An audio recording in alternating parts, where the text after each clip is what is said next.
ஆச்சி கொழுக்கட்டை மாவு வந்தாச்சு. ஆச்சி கொழுக்கட்டை மாவிற்கு கொழுக்கட்டை அச்சை கேட்டு வாங்குங்கள். மதுரை அருகே பாரபத்தி இப்பொழுதே விழாக்கோலம் பூண்டிருக்கிறது.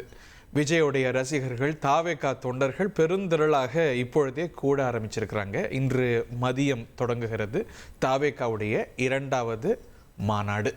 இந்த மாநாட்டுக்கு தந்தி டிவி வாயிலாக பிரத்யேகமாக விஜய்க்கு அவருடைய தாயார் ஷோபா சந்திரசேகர் வாழ்த்து செய்தி அனுப்பியிருக்கிறார். அவர் தந்தி டிவி வாயிலாக வெளியிடக்கூடிய ஆடியோவை கேட்கலாம். வணக்கம். மகத்தான வரலாறு கொண்ட மதுரை உன் கழக மாநாட்டை ஆசீர்வதிக்கட்டும். மக்கள் பணி செய்ய தமிழ்நாடு உன்னை வரவேற்கட்டும். திரையில் உன்னை பார்த்து உயர்த்திய தாய்மார்கள், பெரியோர்கள், தம்பி தங்கைகள் உன் அரசியல் வெற்றிக்கும் துணை நிற்கட்டும். முதல் மாநாடு உன் பலத்தை காட்டியது. மதுரை மாநாடு உன் படைபலத்தை காட்டுகிறது. வரவிருக்கும் தேர்தல் உன் இமாலய வெற்றியை காட்டும். நீ அரியணை ஏறும் நாள் வரும்.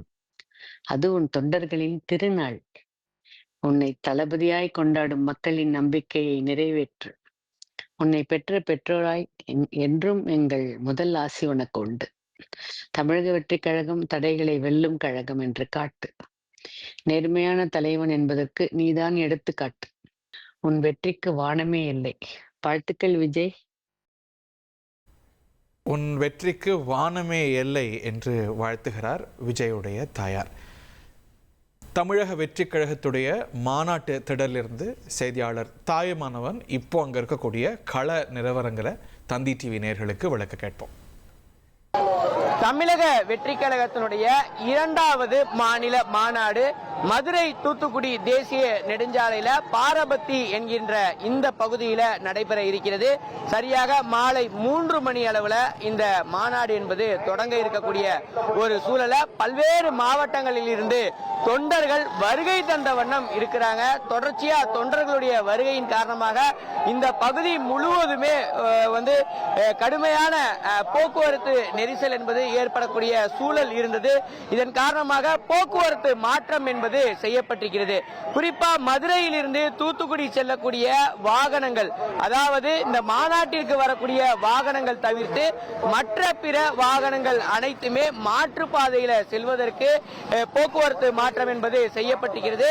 அந்த வகையில மதுரையில் இருந்து தூத்துக்குடி செல்ல வேண்டும் என்றால் கப்பலூர் வழியாக மாற்றுப்பாதையில சென்று மீண்டும் இந்த தேசிய நெடுஞ்சாலையில இணைய வேண்டும் என வழிகாட்டுதல் வழங்கப்பட்டிருக்கிறது. மாநாட்டிற்கு வரக்கூடிய வாகனங்கள் மட்டுமே தற்போது இந்த பகுதியில உள்ளே அனுமதிக்கப்படக்கூடிய காட்சிகளை நாம பார்த்து வருகிறோம். குறிப்பா நேற்று நள்ளிரவு முதலே ஏராளமான தொண்டர்கள் மிக உற்சாகமாக இந்த மாநாட்டில் பங்கேற்பதற்காக வருகை தந்த வண்ணம் இருந்தாங்க.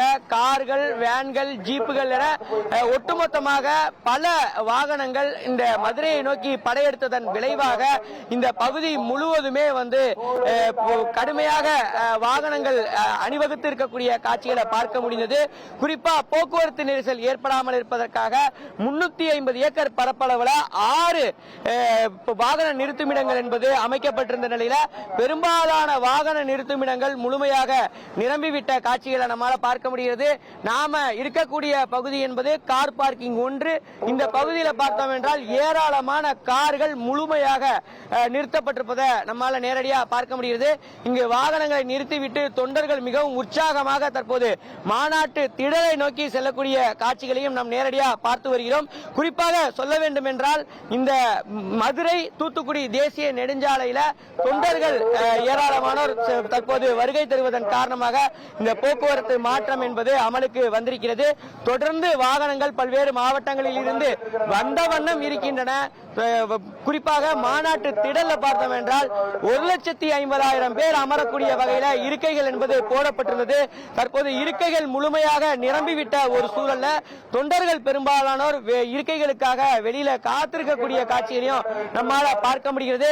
நேரம் செல்ல செல்ல ஏராளமானோர் தொடர்ச்சியா வந்த வண்ணம் இருப்பதால மேலும் இந்த கூட்டம் என்பது அதிகரிக்க வாய்ப்பு இருப்பதாக தகவல்கள் வெளியிடப்பட்டிருக்கிறது. எந்தவித அசம்பாவிதமும் ஏற்படாமல் இருப்பதற்காக காவல்துறையினர் இங்கே குவிக்கப்பட்டிருக்கிறாங்க. 3500க்கும் மேற்பட்ட காவல்துறையினர் தற்போது தீவிர பாதுகாப்பு பணிகளில் ஈடுபட்டிருக்கிறாங்க. குறிப்பா ட்ரோன்கள் மற்றும் கண்காணிப்பு கேமராக்கள் மூலமாக இந்த கண்காணிப்பு பணிகள் என்பது மேற்கொள்ளப்பட்டு வருகிறது. எங்கெங்கெல்லாம் அந்த போக்குவரத்து நெரிசல் ஏற்படுகிறதோ உடனடியாக அதனை மாற்றுப்பாதையில வாகனங்களை திருப்பிவிடுவதற்கான பணிகளையும் ஆங்காங்கே காவல்துறையினர் தடுப்பு வேலிகளை அமைத்து அதற்கான பணிகளில் ஈடுபட்டிருக்கக்கூடிய காட்சிகளை பார்க்க முடிகிறது.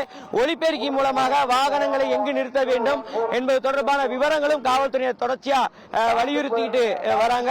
குறிப்பாக சொல்ல வேண்டும் என்றால் இந்த பகுதியில ஏராளமான தொண்டர்கள் வருகை தந்திருப்பதன் காரணமாக, லட்சத்துக்கும் மேற்பட்டோர் வருகை தந்திருப்பதன் காரணமாக செல்போன் சிக்னல் என்பது பல இடங்களில் துண்டிக்கப்பட்டிருக்கிறது.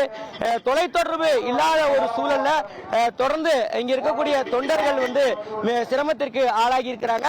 அது மட்டுமில்லாம வரக்கூடிய தொண்டர்களுக்கு தேவையான அனைத்து அடிப்படை வசதிகளும் வந்து மாநாட்டு திடல்ல வந்து அமைக்கப்பட்டு கொடுக்கப்பட்டிருக்கிறது. குறிப்பாக குடிநீர் வசதி, கழிப்பறை வசதி, அதே போல அவர்களுக்கான உணவு அனைத்துமே பேக்கிங் செய்யப்பட்டு மாநாட்டிற்கு வந்திருக்கக்கூடிய தொண்டர்களுக்கு தமிழக வெற்றி கழகத்தின் தலைமையின் தரப்புல வழங்கப்பட்டிருக்கக்கூடிய காட்சிகளை நம்மால நேரடியாக பார்க்க முடிந்தது.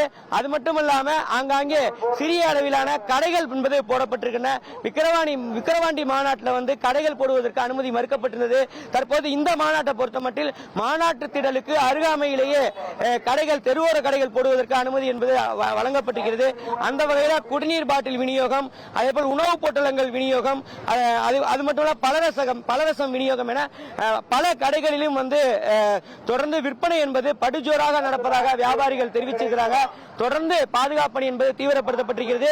விஜயை பொறுத்தமட்டில் சரியாக மாநாட்டு திடல் பகுதிக்கு 3 மணிக்கு வருவார் என எதிர்பார்க்கப்படுகிறது. 3:15 மணி முதல் 7 மணிக்குள்ளாக இந்த நிகழ்ச்சி என்பது நடத்த திட்டமிடப்பட்டிருக்கிறது.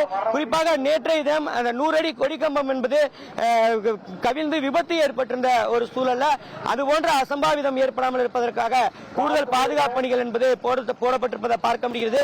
அது மட்டுமல்லாம அந்த 100 அடி கொடிக்கம்பத்திற்கு மாற்றாக வேறு ஒரு கொடிக்கம்பமும் இங்கே சிறிய அளவிலான கொடிக்கம்பம் 25 அடிக்கு நிறுவப்பட்டிருப்பதாகவும் அந்த கொடிக்கம்பத்தில் விஜய் அவர்கள் தமிழக வெற்றி கழகத்தினுடைய கொடியை ஏற்றுவார் என தகவல்கள் என்பது வெளியிடப்பட்டிருக்கிறது. தொடர்ந்து இந்த மாநாட்டு திடல் பகுதிக்கு ஏராளமான தொண்டர்கள் வந்த வண்ணம் இருக்கிறாங்க. போக்குவரத்து நெரிசல் ஏற்படாமல் இருப்பதற்காக இங்கே போக்குவரத்து மாற்றமும் இங்கே செய்யப்பட்டிருக்கிறது. குறிப்பாக நாம் இருக்கிற மதுரை தூத்துக்குடி தேசிய நெடுஞ்சாலை போக்குவரத்து மாற்றங்கள் என்பது கொண்டு வரப்பட்டிருக்கின்றன. தூத்துக்குடி செல்லக்கூடிய வாகனங்கள் கப்பலூர் வழியாக திருப்பிவிடப்படக்கூடிய சூழலை பார்க்க முடிகிறது.